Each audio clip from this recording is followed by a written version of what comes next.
الحمد لله رب العالمين والعاقبة للمتقين والصلاة والسلام على رسول الكريم أما بعد فأعوذ بالله من الشيطان الرجيم بسم الله الرحمن الرحيم قل هو الله أحد صدق الله مولانا العظيم.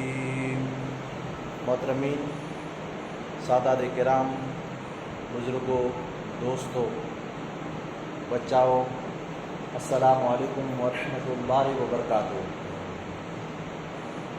اللہ رب العزت کا عظیم احسان و انعام ہے کہ اس نے ہم سب کو نبی کریم رؤوف الرحیم، کل کائنات کے آقا، یتیموں کے والی، بے سہاروں کے سہارے، بے کسوں کے کس، بے بسوں کے بس، وما ارسلناک الا رحمۃ للعالمین کی امت میں ہم سب کو پیدا کیا. اللہ تعالیٰ کا کروڑا احسان و انعام ہے. آئیے ہم سب مل کے آقا علیہ الصلوۃ والسلام کی بارگاہ میں ایسا ہدیہ تشکر درود پاک کی شکل میں پیش کرتے ہیں جس طرح اللہ تعالیٰ نے کلام مجید میں ارشاد فرمایا، ان اللہ و ملائکتہ یصلون علی النبی یا ایھا الذین آمنوا صلوا علیہ وسلموا تسلیما اللہم صلی علی سیدنا و مولانا محمد وآلہ وصحبہ مبارک وسلم. حاضرین، آج انشاءاللہ تبارک و تعالی اگلے درس میں ہم نے سنا تھا توحید اور ایمانیات اور 5 جو کلمے ہیں ان کے کچھ تراجم وغیرہ سنے تھے. انشاءاللہ تبارک و تعالی آج اللہ تعالیٰ کے بارے میں کیسے کیسے عقیدے رکھنے چاہیے وہ انشاءاللہ تعالی ذکر کرنے کی کوشش کروں گا اور آپ کو ذہن نشین کرنا ہے. سب سے پہلے یاد رکھو، یہ عقیدہ رکھنا چاہیے کہ اللہ تعالیٰ کے ہر کام میں بے شمار حکمتیں ہوتی ہیں. اللہ تعالیٰ کے کاموں میں ہماری ذہن میں کوئی بات آئے یا نہ آئے، سمجھ میں آئے یا نہ آئے، اللہ تبارک و تعالیٰ جو چاہتا ہے وہ ہمارے حق میں بہتر ہوتا ہے. جو بھی ہو، ظاہری اعتبار سے یہ لگ رہا ہو ہم کو کہ یہ ہمارے ساتھ برا ہوا ہے یا ہمارے ساتھ اچھا نہیں ہوا ہے، اور معاذ اللہ استغفر اللہ کبھی کبھی کفریہ لفظ بھی نکل جاتے ہیں کہ اللہ تبارک و تعالیٰ کا یہ معاذ اللہ استغفر اللہ یہ جو نظام ہے دھرم برم ہے. اللہ تبارک و تعالیٰ نے سب کچھ صحیح بنایا ہے اور ذرے برابر بھی انسان پر ایسی تکلیف نہیں ڈالی جو وہ جی نہ سکے، وہ سہن نہ کر سکے. اللہ تبارک و تعالیٰ جو چاہتا ہے بہتر کرتا ہے، مگر ہمارے کام کرنے میں کچھ نہ کچھ غلطیاں ہو جاتی ہیں. تو پہلا عقیدہ یہ رکھنا چاہیے کہ اللہ تعالیٰ کہ ہر کام میں بے شمار حکمتیں ہیں، خواہ ہم کو معلوم ہو یا نہ معلوم ہو. اللہ تعالیٰ کہ کسی کام کو برا سمجھنا یا اس پر اعتراض کرنا یا ناراض ہونا، یاد رکھ لو یہ ساری باتیں کفر ہے. کفر تک ہو جاتی ہے باتیں، ہم کو معلوم نہیں ہوتا. یہ ہم ہی اللہ تعالیٰ کی نظر میں آ گئے تھے، ہم ہی ایسا معاملہ ہم سے ہی کیوں ہوا، ان سے کیوں نہیں ہوا، وغیرہ وغیرہ ایسے الفاظ نکل جاتے ہیں، مگر وہ کیا ہوتا ہے؟ کفریہ لفظ ہوتے ہیں. کوئی بھی الفاظ یعنی جیسی حالت ہو اپنی، اللہ تعالیٰ کا ہر حال میں شکر ادا کرنا چاہیے. اگر کوئی تکلیف ہو تو صبر کرنا چاہیے، نعمتیں ملے تو اس کو نہیں بھولنا چاہیے بلکہ اس کی نعمتوں پر شکر ادا کرنا چاہیے. خبردار کبھی ہرگز اللہ تعالیٰ کے کسی کام میں پر اعتراض نہیں کرنا چاہیے، نہ ناراض ہونا چاہیے، بلکہ یہی ایمان رکھو کہ اللہ تعالیٰ جو کچھ کرتا ہے وہی اچھا ہے، خواہ ہماری سمجھ میں آئے یا نہ آئے. کیونکہ اللہ تبارک و تعالیٰ علیم بھی ہے، خبیر بھی ہے. وہ بندوں نے کہا تھا کہ مولا ہم تیری عبادت کے لیے کافی ہیں، تسبیح کرتے ہیں، تیری حمد کرتے ہیں. اللہ تعالیٰ نے فرمایا میں جانتا ہوں وہ تم نہیں جانتے، تو انہوں نے کچھ بھی اعتراض نہیں کیا. اسی طرح اللہ تبارک و تعالیٰ جو چاہے کرے وہ ہمارے حق میں بہتر ہی ہوتا ہے. ہم اس کی حکمتوں کو نہیں سمجھ سکتے، ہم اتنے علم والے نہیں ہیں جو اس کی حکمتوں کو اور ان کے علم کو اور اس کے کاموں کو ہم سمجھ سکتے۔ ہاں، تو بعد میں پتہ چلتا ہے کہ یہ ہوا تو اچھا ہوا، بعد میں پتہ چلتا ہے۔ ایسی بہت سی مثالیں ہیں، بہت سی مثالیں ہیں، مگر آج صرف آپ کو یہ سمجھاؤں عقیدے ہمارے کیا ہونے چاہیے، بس یہ اتنا سمجھیں۔ اس پر مثالیں ہیں، اگر مثالیں دینے جائیں گے اگر واقعات کی شکل کے اندر تو ٹائم اس میں نکل جائے گا۔ سمجھنا یہ چاہیے کہ ہر کام میں اللہ تعالیٰ کی کچھ نہ کچھ حکمتیں ہوتی ہیں، ہماری سمجھ میں آئے یا نہ آئے ہم کو اس پر ایمان رکھنا چاہیے۔ جو اللہ تعالیٰ کرتا ہے وہ اچھا کرتا ہے۔ ہاں، اسی طرح دوسرا عقیدہ یہ بھی رکھنا چاہیے کہ دنیا کی زندگی میں سر کی آنکھوں سے اللہ تعالیٰ کا دیدار ہم نہیں کر سکتے، یہ بھی عقیدہ ہونا چاہیے ہمارا۔ سر کی آنکھوں سے ہم اللہ تعالیٰ کا دیدار نہیں کر سکتے۔ اللہ تعالیٰ کا دیدار صرف آقا علیہ الصلوۃ والسلام نے کیا ہے، سر کی آنکھوں سے، اور دیدار کا بے شمار بار کیا ہے۔ تو ہماری زندگی میں دنیا میں رہ کر ہم اللہ تبارک و تعالیٰ کا دیدار نہیں کر سکتے۔ آقا علیہ الصلوۃ والسلام نے، ہمارے آقا، کل کائنات کے آقا، معراج النبی جب ہوئی تھی تو اللہ کے رسول صلی اللہ تعالی وسلم کو یہ مقام، یہ شرف حاصل ہوا کہ اللہ تبارک و تعالیٰ نے اپنا دیدار کرایا، ان کو اپنے پاس بلایا۔ کلام مجید میں مختلف مقامات پہ اس پر تفصیل کے ساتھ ذکر ہے۔ ہاں، اولیاء کرام دیکھ سکتے ہیں، مگر وہ بھی سر کی آنکھوں سے نہیں بلکہ دل کی آنکھوں سے یا خواب میں اللہ تعالیٰ کا دیدار کر سکتے ہیں اولیاء کرام۔ ہاں، یہ بھی عقیدہ رکھنا چاہیے۔ اور اللہ تبارک و تعالیٰ کی کوئی جہت نہیں ہے کہ اللہ تبارک و تعالیٰ ہم کہہ سکیں کہ یہاں ہے، اس طرف ہے، اس طرف ہے، اوپر ہے، نیچے، ایسے نہیں کہہ سکتے۔ اللہ تبارک و تعالیٰ ہر جگہ پہ موجود ہے، اللہ تعالیٰ موجود ہے، اوپر ہے بے شک ہے، نیچے ہے بے شک نیچے ہے، ہر جگہ پہ ہے، ہماری سمجھ میں نہیں آتا۔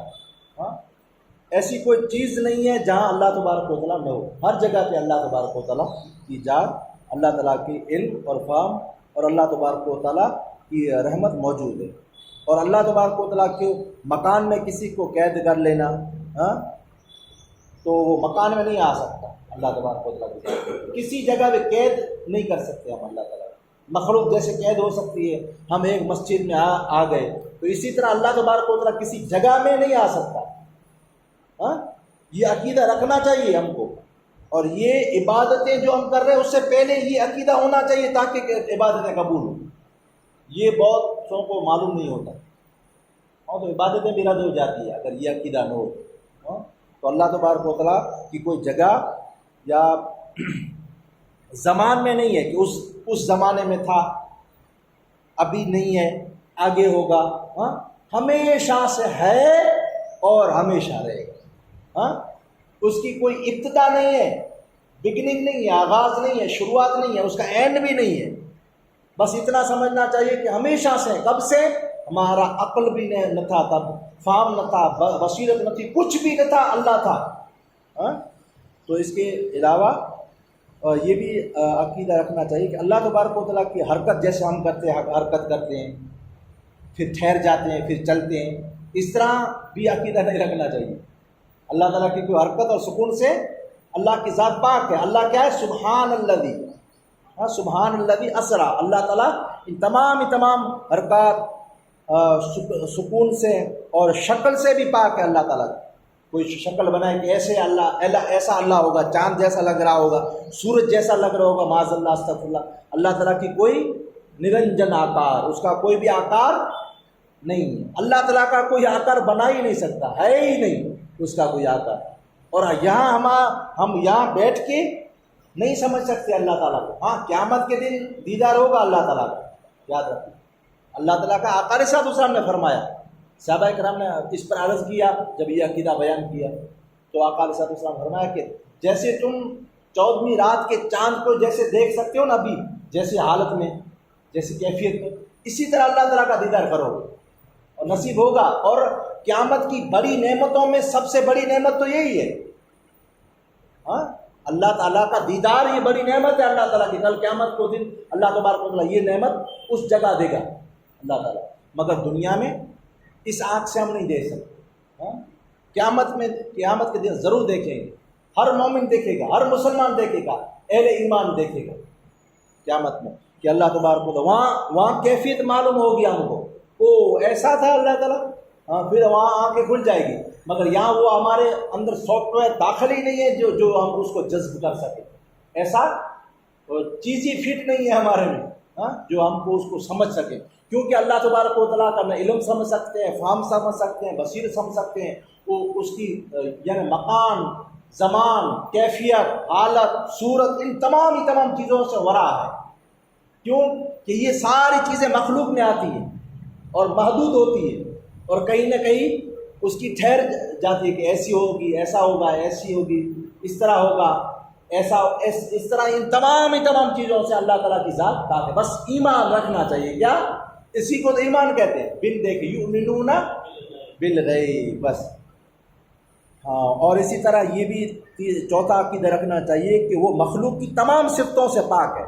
ہاں، مخلوق کی جتنی صفتیں ہوتی ہیں، جیسے آپ بھی سنتے ہیں، میں بھی سنتا ہوں، اولیاء کرام بھی سنتے ہیں، ہاں دیکھتے ہیں ہم، ہاں محسوس کرتے ہیں، چلتے ہیں، پھرتے ہیں، بولتے ہیں، سنتے ہیں، چکھتے ہیں، محسوس کرتے ہیں، انہی تمام چیزوں سے اللہ تبارک و تعالیٰ کی ذات پاک ہے۔ اللہ تعالیٰ کی ہماری طرح آنکھیں نہیں ہیں مگر دیکھتا ہے، زبان نہیں ہے مگر بولتا ہے، کان نہیں ہے مگر سنتا ہے، ہاں لمس ہے ہمارے جو ہے لمس، چمڑی وغیرہ محسوس کرتے ہیں ہم، گرم ہے، ٹھنڈا ہے وغیرہ، وہ چیز نہیں ہے، مگر جسم ہی نہیں ہے اللہ تبارک و تعالیٰ کا، مگر اللہ تبارک و تعالیٰ یہ تمام محسوسات اللہ تبارک و تعالیٰ کو علم ہے تمام چیزوں کا، ہاں تو انہیں چیزوں سے اللہ تبارک و تعالیٰ کی ذات پاک ہے۔ اور اسی طرح اللہ تبارک و تعالیٰ پر کوئی چیز واجب نہیں ہے، لازم نہیں ہے، جو کچھ کرتا ہے اس کا فضل اور اس کی مہربانی ہوتی ہے۔ ہاں، کوئی اللہ تبارک و تعالیٰ پر ٹھوکا نہیں لگا سکتا کہ یہ کرنا ہی تھا اس لیے کیا، ایسا کوئی نہیں۔ اللہ تعالیٰ پر کوئی چیز واجب فرض نہیں ہے، واجب اور فرض ہم پر ہے، وہ پھر بھی نہیں کرتے، کرنا چاہیے، ہم نہیں کرتے، کرنا چاہیے، فرض ہے پہلے سے، پھر اس کے بعد واجب آتا ہے، فرض ادا کر لیا اب واجب کی طرف جاؤ، واجب ادا کر لیا اب سنن کی طرف جاؤ، ہاں اس پہ بھی ہم گڑبڑ کر دیتے ہیں، فرض کو چھوڑ دیتے ہیں، واجب کو چھوڑ دیتے ہیں، سننوں کو چھوڑ دیتے ہیں، مستحبات کے پیچھے پڑے ہوئے ہیں۔ تو پہلے فرائض پر توجہ دینی چاہیے، اور انہی فرائض میں سے جو فرائض ہیں، یہ جو عقیدے ہیں اس فرائض سے بھی افضل ہے، ان کا جاننا پہلے ضروری ہے۔ یہ علم ہے، ایک طرح کیا ہے، علم ہے، تو پتہ چلا کہ عمل سے بھی افضل علم ہے، کیونکہ اگر علم ہوگا تو ہمارے اعمال قبول ہوں گے اس نوعیت سے۔ اسی طرح یہ بھی عقیدہ رکھنا چاہیے کیا کہ وہ اپنی پیدا کی ہوئی چیز، ہر چیز پر بڑا مہربان ہے، وہی سب کو پالتا ہے، وہ بڑی عظمت والا ہے، بڑی عزت والا ہے، قدرت والا ہے، سب کچھ اسی کے قبضے اختیار میں ہے، جس کو چاہتا ہے پست کرتا ہے، جس کو چاہتا ہے بلند کرتا ہے، ہاں جسے چاہتا ہے روزی دیتا ہے، زیادہ دیتا ہے، کم دیتا ہے، تندرستی دیتا ہے، صحتیابی دیتا ہے، بیماری دیتا ہے، پھر صحتیابی کر دیتا ہے، وہ انصاف والا ہے، کسی پر ذرے برابر ظلم نہیں کرتا، وہ بڑا تحمل والا، برداشت والا، اور وہ گناہوں کو بخشنے والا ہے، بندوں کی دعاؤں کو سننے والا ہے، وہ سب پر حاکم ہے، اس پر کوئی حاکم نہیں، اس پر کسی کا حکم نہیں چلتا، ہاں نہ اس کو اس کے ارادے کو کوئی روک سکتا ہے، نہ ٹال سکتا ہے، وہ سب کا کام بنانے والا ہے، دنیا میں جو کچھ ہوتا ہے اسی کے حکم سے ہوتا ہے، بغیر اس کے حکم کے ذرہ بھر بھی ایک پتا بھی اپنی جگہ سے نہیں ہل سکتا، بلکہ ذرہ بھی نہیں ہلتا، اس کے کسی حکم اور اس کے کسی کام میں کسی کو روک ٹوک کی مجال ہی نہیں، وہ تمام عالم سارے جہانوں کی حفاظت کرنے والا ہے، اور اس کا انتظام وہی کرتا ہے، نہ وہ سوتا ہے، نہ اونگتا ہے، نہ کبھی غافل ہوتا ہے۔ یہ کیا ہے؟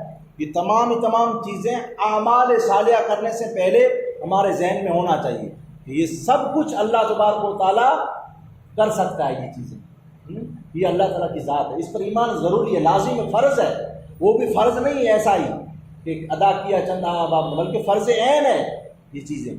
اسی طرح یہ بھی عقیدہ رکھنا چاہیے کیا کہ اس کی سب صفتیں ہمیشہ سے ہیں اور ہمیشہ رہے گی، کوئی صفت اس کی نہ کبھی ختم ہوگی، نہ گھٹے گی نہ بڑھے گی۔ صفتیں ہوتی ہیں نا، یہ آدمی دیکھتا ہے، یہ آدمی بولتا ہے، یہ آدمی جانتا ہے، مگر کہاں سے؟ اس کی کوئی حد ہے؟ اس کی کوئی حد ہے کہ یہاں سے یہاں تک جانتا ہے، یہاں سے یہاں تک پیدا ہوا، یہاں سے یہاں تک چل سکتا ہے، پھر سکتا ہے۔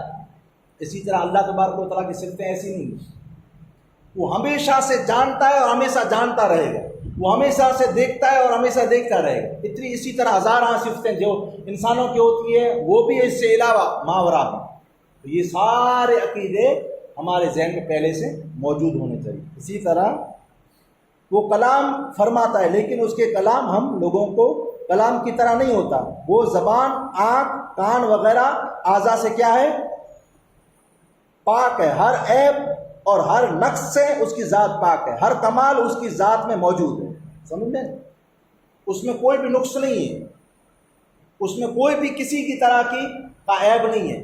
یہ نہیں کہہ سکتے کہ معاذ اللہ استغفر اللہ ان اللہ علی کل شیء قدیر، اللہ تعالیٰ ہر چاہے پہ قادر ہے، ہر شے کو جانتا ہے اور ہر چیز کر سکتا ہے اللہ تبارک و تعالیٰ۔ تو معاذ اللہ استغفر اللہ کوئی یہ عقیدہ بنا دے کہ اللہ تعالیٰ جھوٹ بول سکتا ہے، معاذ اللہ، ہاں نہیں بول سکتا اللہ تبارک۔ کیوں نہیں بول سکتا؟ اس لیے کہ یہ جھوٹ جو ہے یہ عیب ہے، اور اللہ تبارک و تعالیٰ کی طرف عیب کا منسوخ کرنا کفر ہے۔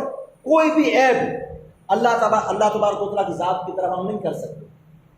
یہ ایسے بھی عقیدے ہیں لوگوں کے، تو ایسے عقیدوں سے بھی بچنا چاہیے کہ اللہ تبارک و تعالیٰ میں کوئی کسی طرح کا نقص نہیں ہے، اور یہ عیب ہے، جھوٹ ہے، یہ عیب ہے، اور یہ اللہ تعالیٰ ان چیزوں سے پاک ہے۔ بس اب چند ہے عقیدے اس کے علاوہ، اور وہ یہ ہے کہ وہ زندہ ہے، وہ قدرت والا ہے، وہ ہر چیز کو جانتا ہے، سب کچھ دیکھتا ہے، سب کچھ سنتا ہے، سب کی زندگی اور موت کا مالک وہی ہے، جس کو چاہتا ہے جب تک چاہتا ہے زندہ رکھتا ہے، جب چاہتا ہے اس کو موت دے دیتا ہے، وہی سب کو جلاتا ہے، وہی مارتا ہے، وہی سب کو روزی دیتا ہے، اور جس کو چاہتا ہے عزت دیتا ہے، ذلت دیتا ہے، اور جو کچھ چاہتا ہے وہی کرتا ہے، وہی عبادت کے لائق اس کی ذات ہے۔ ہاں، اس کی مثل کوئی بھی شے نہیں ہے، نہ اس کو کسی نے پیدا کیا اور نہ یہ پیدا کیا گیا ہے، نہ اس کی بیوی ہے نہ بچے ہیں وغیرہ وغیرہ۔ یہ تمام ان مخلوق کے صفات سے کیا ہے؟ اللہ تعالیٰ کی ذات پاک ہے۔ ہاں، اس کے علاوہ دوسرے اعمال کی طرف ہم جائیں گے۔ بس اب 3 عقیدے رہے، ایک یہ بھی رہا کہ اللہ تعالیٰ کتنے ہیں؟ ایک ہے، اللہ تعالیٰ ایک ہے اور اس کا کوئی شریک نہیں، وہ ہمیشہ سے ہمیشہ رہے گا، بے پرواہ بادشاہ ہے، کسی کا محتاج نہیں ہے، سارا عالم اسی کا محتاج ہے، کوئی چیز اس کی مثل ہے ہی نہیں، وہ سب سے یکتا ہے، نرالا ہے، وہی سب کا خالق اور وہی مالک ہے۔ اور 2 عقیدے یہ، جس نے تمام عالم اور سارے جہان کو پیدا کیا، اسی کی ذات کا نام کیا ہے؟ بولو، اللہ۔ کیا ہے؟ اللہ۔ اور یہ لفظ اللہ ہے، جو لفظ اللہ، اس میں بھی بہت سی حکمتیں ہیں، آپ حیرت میں پڑ جائیں گے اگر لفظ اللہ پر بحث کیا جائے، صرف اللہ پر۔ وہ اللہ، لفظ اللہ تو یہ الگ بات ہے، صرف الف پر اگر بحث کیا جائے تو ابھی 1 گھنٹہ لگ جائے، کم سے کم یہ علم یا ناقص العلم اگر گفتگو کرنا چاہیں تو الف پہ اتنی گفتگو کر سکتے ہیں، خالی الف پہ۔ یہ جو ہم سمجھتے ہیں یہ الف ہے، یہ ہے یا نہیں ہے، میں کہوں گا نہیں ہے۔ آپ سمجھتے ہیں، ہم تو بچپن سے پڑھتے آتے ہیں، جو لیٹا ہوتا ہے لفظ اللہ سے پہلے یہ الف ہے، میں کہوں گا نہیں ہے، کیا ہے؟ تو پھر اس کی بہت سی صورتیں ہوتی ہے، اگر بغیر حرکت کے آئے گا تو الف ہوگا، حرکت کے والا آئے گا تو وہ حمزہ ہو جائے گا، وغیرہ وغیرہ۔ ہاں، تو ایسی بہت سی صورتیں اس میں نقطہ نہیں ہوتا، لفظ اللہ میں پورا کہیں بھی نقطہ نہیں ہے۔ کیوں؟ کہ اس میں خود اللہ تبارک و تعالیٰ میں کوئی نقص نہیں ہے، تو اس کے نام میں بھی نقص نہیں ہے۔ اور یہ نام کا بس معنی عرض کر کے انشاءاللہ تبارک و تعالیٰ آج ختم کرتے ہیں۔ اور یہ بھی عقیدہ رکھنا چاہیے کہ تمام عالم، زمین، آسمان وغیرہ سارا جہاں پہلے بالکل ناپید تھا، کچھ نہ تھا، وہی ایک ہی رب تھا، اور اس نے سب کچھ پیدا کیا، سب کچھ اللہ تبارک و تعالیٰ نے پیدا کیا۔ اور سب سے پہلے کس کو پیدا کیا؟ اللہ تبارک و تعالیٰ نے سب سے پہلے آقا علیہ السلام کے نور کو پیدا کیا۔ اللہ تعالیٰ نے سب سے پہلے آقا علیہ السلام کے نور کو پیدا کیا، اور نور کے بعد اللہ تبارک و تعالیٰ نے قلم بنائی، کرسی بنائی، لوح بنائی، ہاں ساری چیزوں کو بناتا گیا، مگر سب سے پہلے اللہ تبارک و تعالیٰ نے کس کو پیدا کیا؟ آقا علیہ السلام کے نور کو۔ اور یہ سائنس کا بھی سوال ہے۔ سائنس کا سوال کیا ہے؟ سائنس کا سوال یہ ہے کہ کچھ نہ تھا تو اس سے پہلے کیا تھا؟ ریسرچ کر کے ایک طرف پہنچتے ہیں۔ یہ کہاں پہنچتے ہیں کہ روشنی روشنی تھی، اور دین بھی یہ کہتا ہے کہ نوری نور تھا، اور اس سے بڑھ کر ان کی بحث وہاں تک پہنچ ہی نہیں سکتی، وہاں تک پہنچ نہیں سکتی، سمجھ ہی نہیں پہنچ سکتی۔ اور یہ یاد رکھ لو، مذہب، اسلام، ایمان اور سائنس میں کوئی ٹکراؤ نہیں ہے۔ اس کی چھوٹی سی بات آپ کو سمجھا دوں کہ یہ جو سارا ریسرچ کرتے ہیں، کس پر کرتے ہیں؟ مخلوق پر ریسرچ کرتے ہیں۔ اور مذہب اور اسلام اور ایمان ہے، یہ کس پر ریسرچ کرتا ہے؟ کس پر محنت کرتا ہے؟ خالق پر۔ اور یہ جو سائنس وغیرہ وہاں تک پہنچ ہی نہیں سکتے، سمجھ ہی نہیں ہے وہاں تک پہنچنے کی۔ اور کس کو اللہ تبارک و تعالیٰ کچھ چیزوں کو پیدا پہلے کر دیا، وہ آج ریسرچ کر کے سامنے آتی ہے، تو اللہ تبارک و تعالیٰ کو ایمان دے دیتا ہے۔ تو لفظ اللہ ہے جو لفظ اللہ، ہاں لفظ اللہ، اس میں 4 حرف ہیں۔ کتنے حرف ہیں؟ 4۔ بولو کتنے؟ 4۔ اور 4 میں بہت سی بڑی بڑی بحث ہیں۔ یہ ایک ایک حرف اللہ تبارک و تعالیٰ کی توحید کا پکار کے ہم کو کہہ رہا ہے کہ توحید کیسی ہے۔ یہ جو حمزہ ہے نا، الف والا حمزہ، اس کو آپ گرا دیں تو پھر بھی پڑھا جائے گا۔ اگر آپ کا نام ہوتا، میرا نام ہوتا، پھر پڑھتے تو نہیں پڑھا جاتا۔ جیسے عبداللہ ہے، عین کو نکال دیں گے تو بعد میں پڑھا جائے گا، مگر اس کا معنی نہیں بنے گا۔ ہاں پڑھا جائے گا اور صحیح نہیں پڑھا جائے گا، معنی نہیں بنے گا۔ مگر اللہ تبارک و تعالیٰ کا ایک ایک حرف اگر ہٹا دیں گے، لگا دیں گے، تو پڑھا بھی جائے گا، اس کا معنی بھی ہوگا، اور معنی کیا ہوگا پتہ ہے؟ اسی کا معنی دے گا، اللہ تعالیٰ کا ہی معنی دے گا۔ جیسے حمزہ کو گرا دیا، پھر پڑھا جائے گا للہ، الحمد للہ، جیسے پڑھتے ہیں سورہ فاتحہ میں، للہ کا معنی کیا ہے؟ سارا کچھ سب اللہ کے لیے۔ کس کے لیے؟ اللہ کے لیے۔ پھر 2 لام، ایک لام کو گرا دیا، حمزہ کو پھر لگا دیا، اور لام اور ہے 3 حرف بچے، کیا پڑھا جائے گا؟ الہ، الہ واحدہ۔ الہ معنی معبود، ایک۔ الہ معنی کیا ہے؟ ایک۔ پھر 2 حرف کو گرا دیں، حمزہ کو بھی، لام کو 2 حرف بچے، لام اور ہے، پھر بھی پڑھا جائے گا۔ اور پھر اس کا بھی معنی ہوگا کیا؟ لہو۔ لہو کا معنی کیا ہے؟ لہو کا معنی اسی کے لیے، لہو اسی کے لیے۔ اور سارے حرف گرا دیں اور ایک حرف بچتا ہے آخر میں، وہ کیا ہے؟ ہو۔ جیسے ہم یعنی گرووار جمعرات کو پڑھتے ہیں، ذکر کرتے ہیں اللہ تعالیٰ کا، تو اس میں ہو آتا ہے، ہو کا معنی ہے، اس لیے پڑھتے ہیں، اس لیے پڑھتے ہیں۔ ہو کا معنی کیا ہے؟ وہی، بس، اس کے علاوہ کچھ بھی نہیں۔